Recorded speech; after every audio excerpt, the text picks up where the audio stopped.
Salut à tous et bienvenue dans Business First. Dans cette chaîne YouTube, on va s'intéresser à l'approche commerciale ou encore le côté business de votre activité professionnelle. Si vous aussi vous travaillez à votre compte, comme vidéaste ou graphiste par exemple, et que vous faites affaire directement avec des entreprises et que vous voulez absolument améliorer votre relation client tout en maximisant vos gains sans produire d'efforts de plus, alors cette chaîne YouTube est faite pour vous. Je me focaliserai absolument pas sur votre propre activité. Je pars du principe que ce que vous proposez plaît et que vous avez une belle presta qui répond à un besoin. Sur cette chaîne YouTube, je vous donnerai mes tips, des techniques et surtout une approche, un mindset qui vous permettra de prendre à chaque fois la bonne décision face à un client, que ce soit lors d'un premier rendez-vous, de l'élaboration d'un projet, de la faisabilité du projet ou encore même d'une négociation par exemple. On entend tous les jours que le côté business d'une personne, c'est quelque chose d'inné, ce fameux bagou commercial qu'on croit réservé uniquement aux hommes d'affaires. Ben non. Non, tu sais, Arnaud, c'est un super bon commercial, en même temps, il est ouvert, il a la tchatche, c'est vraiment facile pour lui de faire des affaires. Non, une approche commerciale, une vraie approche commerciale, c'est un mécanisme, une manière de penser accessible à tous, même si on n'a jamais fait affaire dans le passé et même si on n'a pas la tchatche ou ce fameux bagou. Et vous allez voir que, en fait, le plus souvent, c'est juste du bon sens. Aujourd'hui, dans cette vidéo, je vais vous partager 3 astuces simples qui vous permettront de réussir à tous les coups vos futurs appels d'affaires. Nous verrons ensemble, dans un premier temps, pourquoi il y a de vrais avantages de préparer son appel, quels sont les outils simples qui vous permettront de préparer efficacement vos appels, et enfin, que s'auto-évaluer après chaque appel vous permettra de progresser rapidement. Il est important de prendre conscience que les appels qui se font aujourd'hui vous apporteront des résultats dans le futur. Le développement des affaires est un travail de fond. On sème maintenant les graines dont on récoltera les fruits plus tard. Si vous prenez un peu de recul sur vos appels récents, vous remarquez que vos appels sont tous différents. Ils peuvent concerner une prise de commande par exemple ou une négociation. Vous avez des interlocuteurs différents, des appels avec ses propres difficultés, ses propres problématiques. Trop souvent, vous vous êtes dit en raccrochant, mince, il n'était pas fou cet appel, j'aurais dû dire ça ou ça, pourquoi je ne l'ai pas dit? Les 3 astuces que je vais vous donner aujourd'hui, que je vais vous partager, vous permettront d'améliorer vos actions auprès de vos clients et vous permettront aussi d'empêcher de vous retrouver dans une situation similaire. Dans votre quotidien professionnel, vous avez remarqué qu'il y a souvent des aléas. Vous êtes en plein milieu d'un projet design pour un de vos clients par exemple, ou au milieu d'un montage vidéo, et là vous recevez un mail de votre client, ça vous coupe dans votre concentration, et immédiatement vous arrêtez tout et vous l'appelez. Détendez-vous, vous avez le temps, soufflez, posez-vous et posez ce téléphone. Un échange business, avant tout, quel que soit le sujet, ça se prépare. Il faut savoir que tous vos appels sont importants évidemment, en revanche, ils ne sont pas tous urgents. Prenez du recul quelques minutes pour préparer votre appel. Alors avant de vous lancer, posez-vous la question suivante. Pourquoi j'appelle mon client aujourd'hui? C'est quoi l'objectif? 70% d'un appel est spontané, mais le fait d'avoir un objectif vous permettra de donner une ligne directrice à votre appel et vous permettra de savoir comment aborder le client.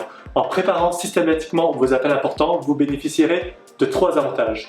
Le premier, vous remarquerez rapidement que ça va vous faire gagner un temps fou. Fini les va-et-vient interminables avec vos interlocuteurs du genre à quelle adresse sont vos locaux, monsieur le client? Monsieur le client, je me permets de revenir vers vous, j'ai oublié de vous demander quelle est votre adresse mail. Monsieur le client, je vous rappelle rapidement, vraiment désolé, mais j'ai oublié de vous demander à qui j'envoie le devis. Autant de parasites qui peuvent clairement mettre à mal votre relation client. Vous remarquerez aussi que vos appels seront plus qualitatifs. En préparant vos appels, vous prenez le temps de revenir sur vos notes et donc les informations essentielles dont vous avez besoin, comme l'historique, le contexte, l'actualité de votre interlocuteur, etc. Et surtout, vous définissez en amont votre objectif. Ça vous permettra de comprendre l'objection de votre client et d'y répondre efficacement. Vous apporterez systématiquement de la valeur à votre interlocuteur. Le retour d'expérience de votre client ne sera que meilleur. Et enfin, vous facturez plus, soit plus de clients ou plus cher, ou les deux. Forcément, si vous faites gagner du temps à votre client et que son expérience client est bonne, vous travaillerez plus souvent avec lui et où il vous recommandera facilement. Deuxième point, les outils. Votre job à vous, quel que soit votre domaine d'activité, c'est de faire parler votre créativité. Gardez cette énergie pour votre activité première et laissez des outils simples se charger des tâches courantes. Il y a 2 outils qui vous permettront de réussir vos prochains échanges. Le premier outil, c'est la prise de notes. Le second, c'est la planification de vos appels. L'outil indispensable pour moi pour préparer au mieux un appel, c'est la prise de notes. Notez systématiquement l'information reçue. La seule façon de se souvenir de la précédente conversation et de bien préparer la suivante est de noter les éléments importants. Vous n'aurez plus besoin de réfléchir à chaque fois que vous appelez ce client. Encore mieux, notez tout de suite la préparation du prochain appel. Ça vous fera gagner un temps fou.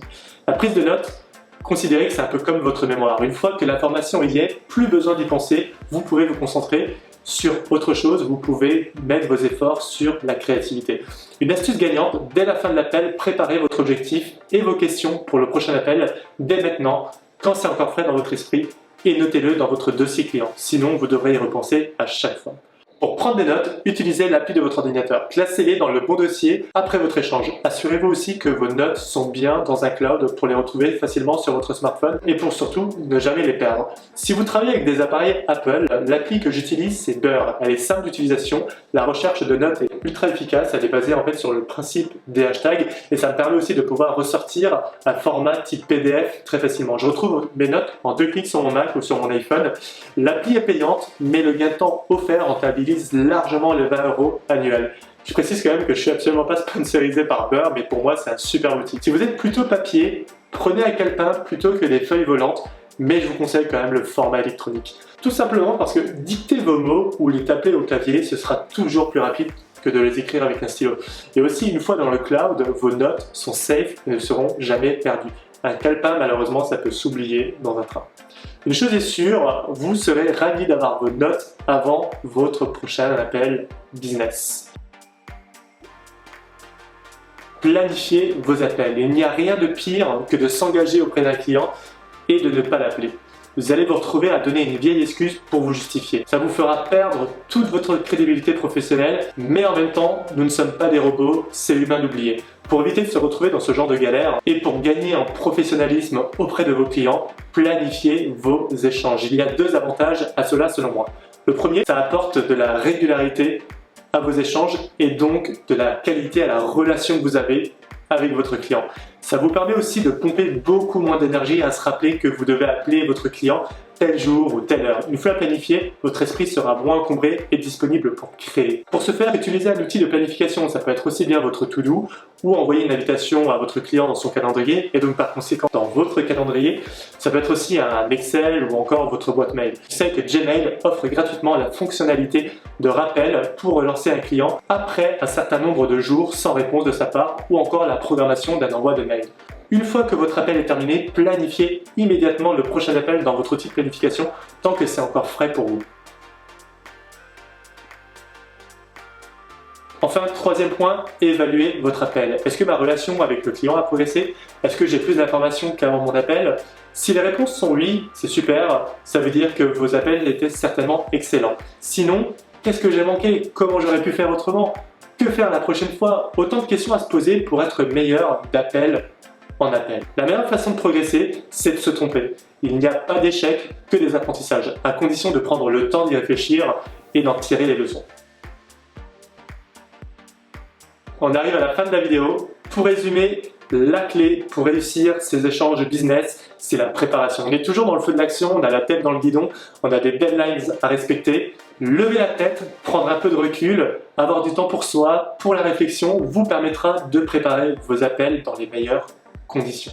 Utilisez des outils simples comme la prise de notes ou la planification de vos appels et prenez le temps de vous faire votre propre feedback.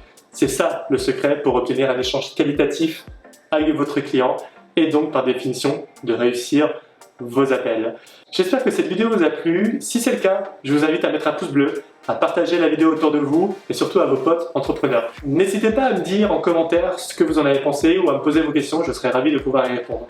Je vous dis à très vite et n'oubliez pas, l'approche commerciale n'est pas réservée aux hommes d'affaires en costume 3 pièces. Salut!